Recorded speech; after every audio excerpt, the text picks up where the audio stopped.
For the first time since 2000, McLaren is heading into regulations trying to defend both championships. Now the team won the championship with Lando Norris in the last race in Abu Dhabi in 2025, and it sealed the Constructors' Championship for the second time in a row. It is heading into 2026 and it will be a customer team. In terms of momentum and putting together things, McLaren has been on the right track for a while now.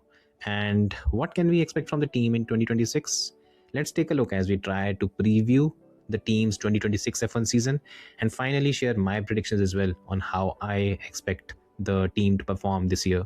So we'll try to break this down into three parts, where first we talk about what works at McLaren, then we talk about what doesn't, and finally we talk about our predictions, the best case scenario, the worst case scenario, and what I expect to happen.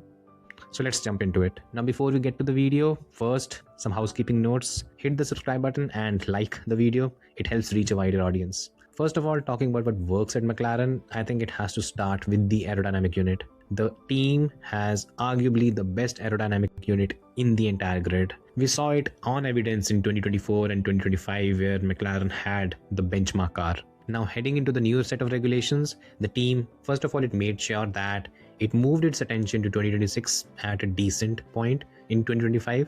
So they've had ample opportunity to work on the 2026 car, and with the kind of personnel involved in building the car, you can hope that the team is going to be in a good place, and the car, it shouldn't be too much away from the benchmark in Formula 1. Then there's the second aspect, which is the drivers. Now in Lando Norris and Oscar Piastri, well, these two drivers, they do get their fair share of hate and critics, and again, some of it is justified, some of it isn't. However, while all of this is fine, there's the other side of it, and the other side is that these two drivers, they might not be the complete package yet, but they are bloody good.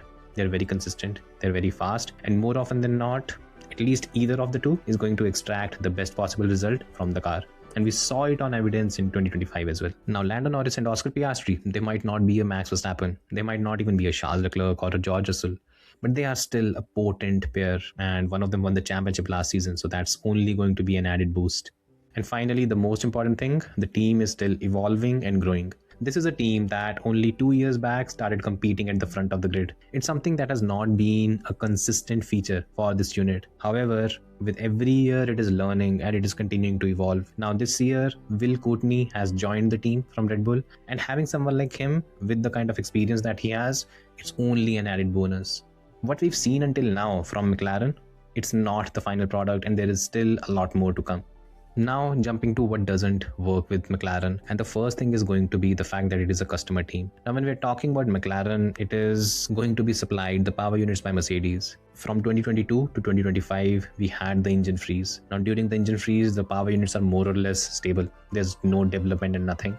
So at that point in time, there's not much of a headache that the works team might end up gaining an edge over the customer team. 2026 is going to see an entirely new set of regulations. Now in these regulations, the power units are going to evolve. There are going to be developments. Things are going to change. Now once that happens, the works team, even though it is expected to have an even distribution of information and everything between the works team and the customer team, there is always going to be a bit of an advantage for the works team, because at the end of the day, that is the car around which the power unit is built. So for McLaren, even though it has a brilliant aerodynamic unit, it is heading into 2026 with at least a bit of a deficit against the works team in Mercedes. Secondly, the problem that I think is something that was visible with McLaren in 2025 was the lack of ruthlessness. The team was not focused on winning every race. It was more focused on the fairness part of things.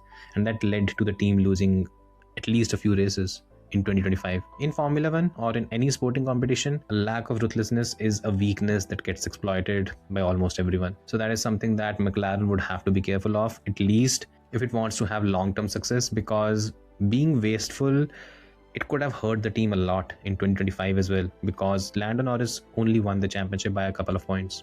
It should not have even been that close, but the wasteful nature and the lack of ruthlessness, it hurt the team. Finally, I think the strategy team needs work. I don't think it is performing at the best potential for now, and there is still scope for improvement.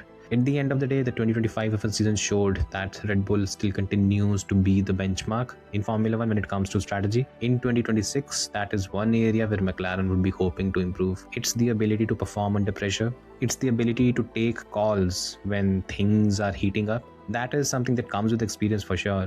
but that is still a weakness that McLaren has to address, and it has still not done that yet. Now we've gone through both what works and what doesn't when it comes to McLaren. Now let's talk about the expectations from 2026. So talking about the best case scenario, I think the best case scenario could be somewhat similar to what happened in 2025, where McLaren started a season with a healthy buffer and an advantage over the rest of the grid. That is the best case scenario, that McLaren continues its dominance from 2025 and brings it to 2026. Is it possible? I think it is possible to a certain extent. They would arguably have the best possible power unit in Formula 1 with Mercedes. At least that's what the rumors are suggesting for now. At the same time, McLaren tends to have a better aerodynamic unit than Mercedes. Maybe they find something and that helps McLaren leapfrog everyone else and again dominate.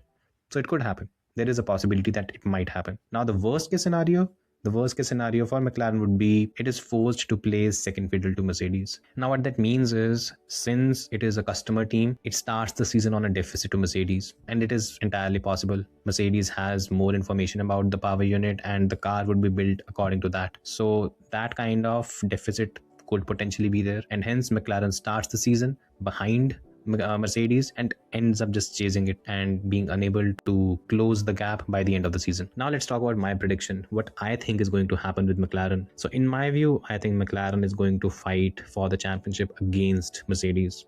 I don't think either of the teams are going to have a definitive advantage. There are going to be areas where Mercedes is better, then there are going to be areas where McLaren is better, and ultimately it's going to be a battle between the two. Who comes out on top? It's anybody's guess, but at least when it comes to competition, I think we are still going to see McLaren fighting at the front of the grid in 2026. So that's my preview. What do you guys think? Let me know in the comments. If you like the video, do hit subscribe, do hit the like button. Thanks for watching, and I'll see you next time.